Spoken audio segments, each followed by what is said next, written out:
التغيير ليس مستغربا.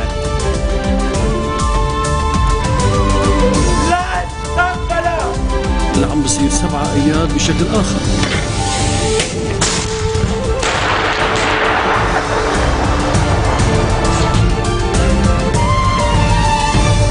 Bonjour à tous et merci de nous rejoindre sur Futur TV pour cette nouvelle édition de la rédaction. Voici les titres de ce journal.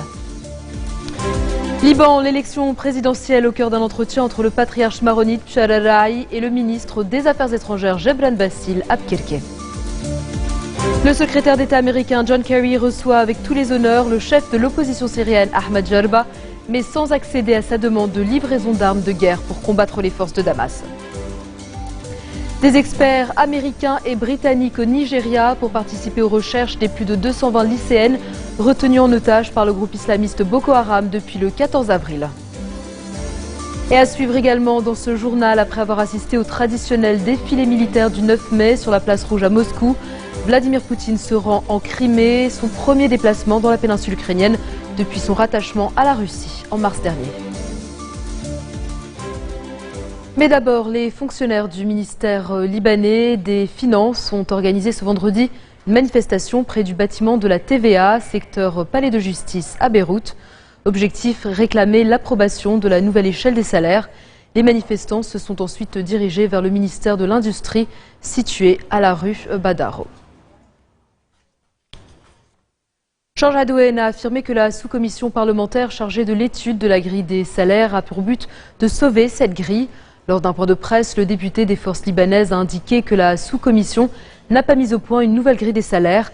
Elle n'a fait qu'introduire des amendements pour ne pas porter atteinte aux finances de l'État. Selon Adouen, son objectif est de trouver un équilibre entre les recettes et les dépenses. Tous les membres de la sous-commission ont approuvé les amendements. Il a assuré que tout a été fait pour ne pas gréver le budget des classes défavorisées.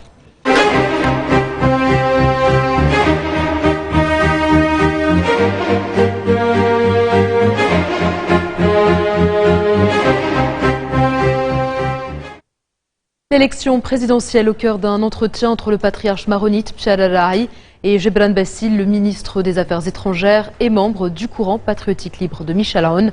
Aucune information n'a filtré sur la teneur de ces discussions à Abkirke.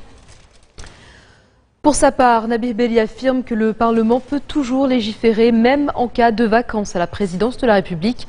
Dans des propos au quotidien Al-Jumhuriya, le chef du Parlement a assuré que le pouvoir de la Chambre est législatif et donc distinct de l'élection du président. Berri répond ainsi à ceux qui affirment que le Parlement ne peut légiférer après le 25 mai, date d'expiration du mandat de Michel Sleiman, si un nouveau chef de l'État n'est pas élu. Il a par ailleurs accusé certains partis de paralyser le rôle de la Chambre et de répéter le scénario survenu après la démission du Premier ministre Najib Mikati en mars 2013. Il a convoqué le Parlement à une séance plénière le 14 mai pour examiner la nouvelle grille des salaires. Il a également fixé au 15 mai la prochaine et 4e séance pour l'élection d'un président de la République.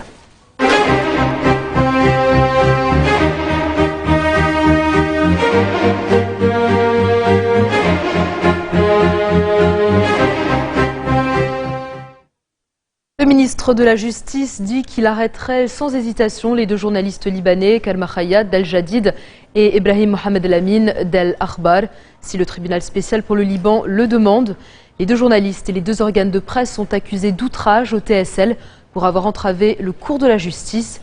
Le juge compétent en matière d'outrage au TSL a ordonné mercredi leur comparution initiale prévue le 13 mai.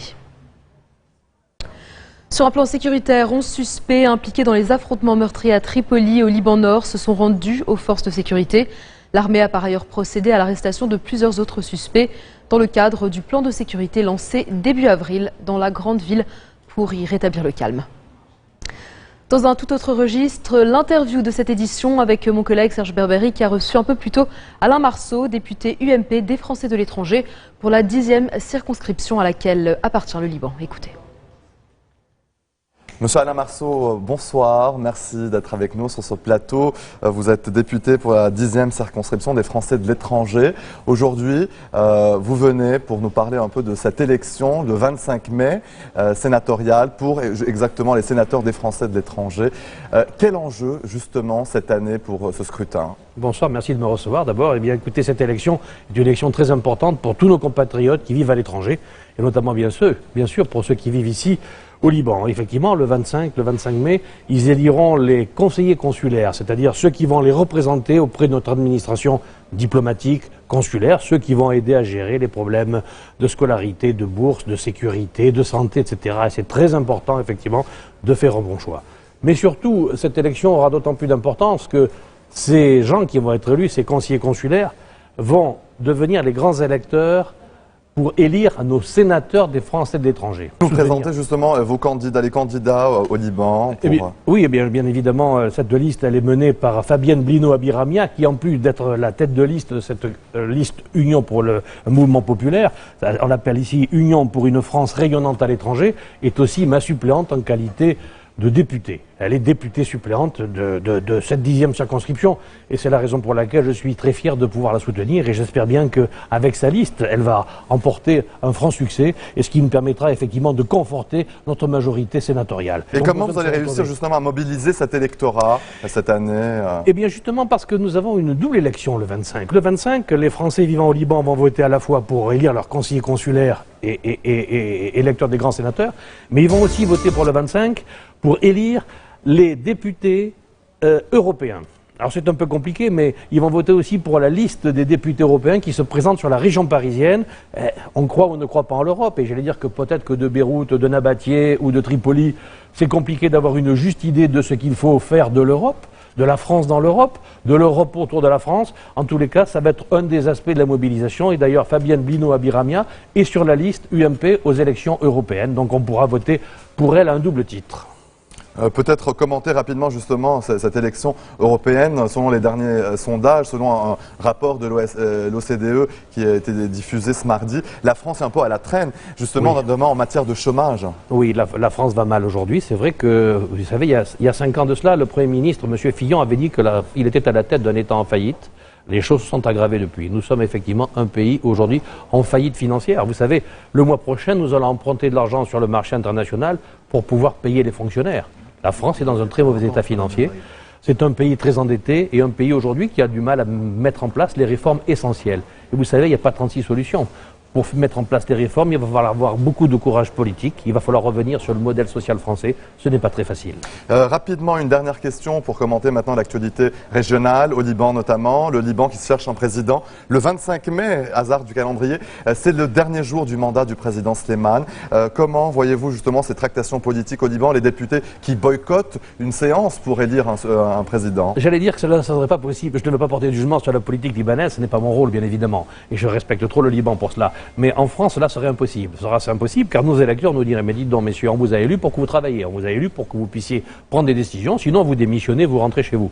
Alors c'est vrai que je fais partie de ceux, et la France, Dieu sait, est tellement proche de ce pays, tellement proche du Liban, je fais partie de ceux qui voudraient bien que peut-être vos députés se mettent au travail et fassent en sorte de se mettre d'accord sur le nom d'un président. Qu'est-ce qu'il vous faut ? Un président de consensus d'abord, mais un président qui ait suffisamment d'autorité finalement pour faire avancer le Liban, une période où ce pays est un peu confronté à quelques difficultés alentour. Il n'y a qu'à voir ce qui se passe en Syrie. Vous aussi, vous êtes à la croisée des chemins. Et le 25, vous serez à la croisée des chemins, un peu comme la France. Je souhaite effectivement que le Liban réussisse. Dans un instant, nous ferons le point sur la situation dans l'est de l'Ukraine qui s'enfonce un peu plus dans la crise. A tout de suite.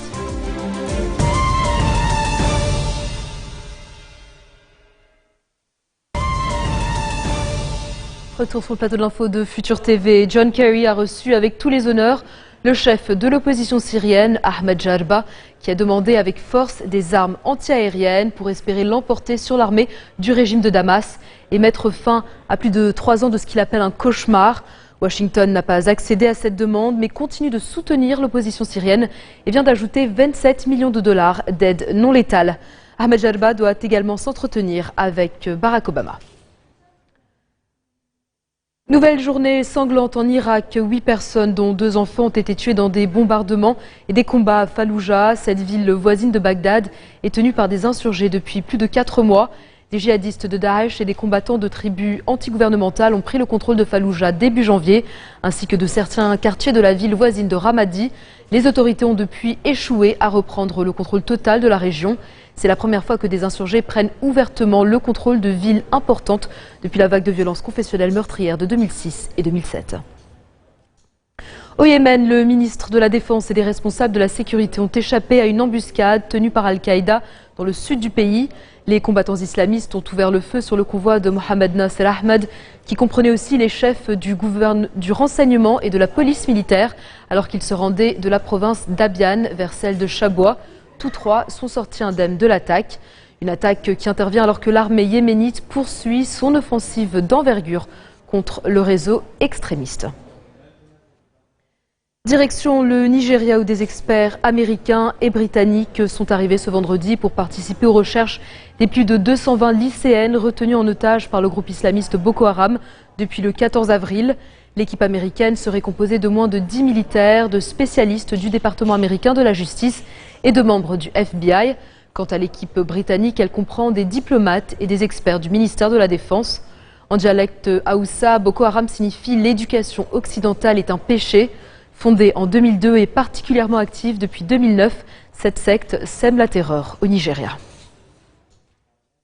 Visite surprise de Vladimir Poutine en Crimée, la première depuis que le territoire a été officiellement annexé par la Fédération de Russie le 18 mars dernier. Un déplacement hautement symbolique au moment où l'Est de l'Ukraine s'enfonce un peu plus dans la crise.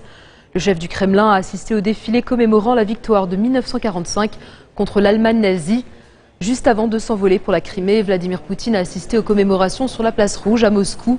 Dans son discours, le président russe a commencé par louer la valeur de patriotisme à laquelle est très attachée la Russie. Pas de référence directe à l'Ukraine, cependant, même si certains estiment que ses propos contenaient de subtiles allusions, notamment sur le nazisme. En effet, Moscou considère que le pouvoir à Kiev est tenu par des néofascistes. Sur le terrain en Ukraine, des affrontements entre les forces de sécurité ukrainiennes et des séparatistes pro-russes ont fait au moins 8 morts à Mariupol, sur la mer d'Azov, c'est dans l'est du pays. Les forces ukrainiennes ont attaqué le siège de la police pour tenter d'en déloger les militants séparatistes. Le bâtiment a pris feu. Mariupol, une ville d'environ 500 000 habitants, se trouve à une centaine de kilomètres au sud de Donetsk. Elle est le théâtre depuis plusieurs jours d'accrochages entre forces ukrainiennes et séparatistes armés. En bref, dans le reste de l'actualité de ce vendredi, plusieurs milliers de Thaïlandais mobilisés dans les rues de Bangkok contre le gouvernement, un gouvernement affaibli après la destitution de la première ministre Yingluck Shinawatra par la Cour constitutionnelle pour négligence. Les manifestants veulent donc en profiter, ils souhaitent instaurer un conseil du peuple non élu à la place du cabinet intérimaire. Si la mobilisation reste pacifique, la tension est forte et pourrait encore monter. Il a parcouru près de 30 km cachés dans le moteur d'un ferry entre Tanger au Maroc et Tarifa en Espagne. Cet immigrant clandestin, âgé de 20 ans seulement, et vêtu d'une combinaison de plongée, a été intercepté par la police espagnole à l'arrivée du bateau dans le port. Et puis à Dallas, aux États-Unis, 5 adolescents qui faisaient l'école buissonnière ont été emportés par une conduite d'eau devenue un véritable torrent.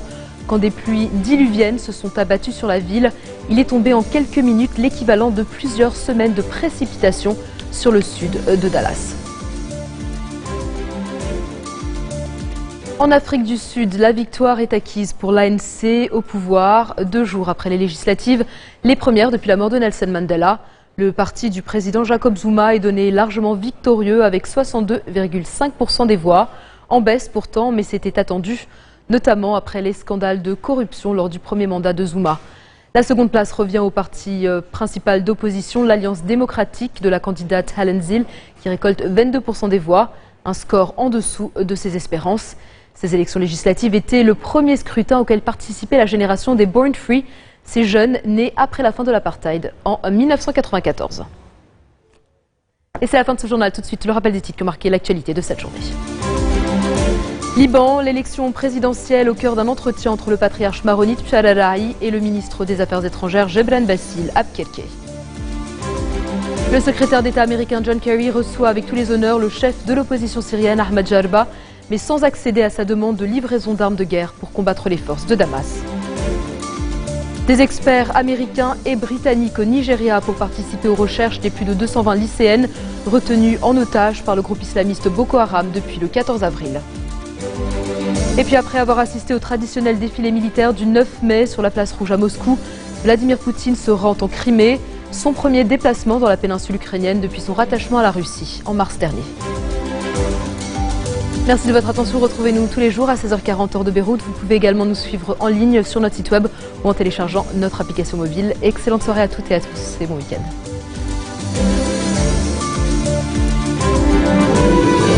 الغياب ليس مستغربا.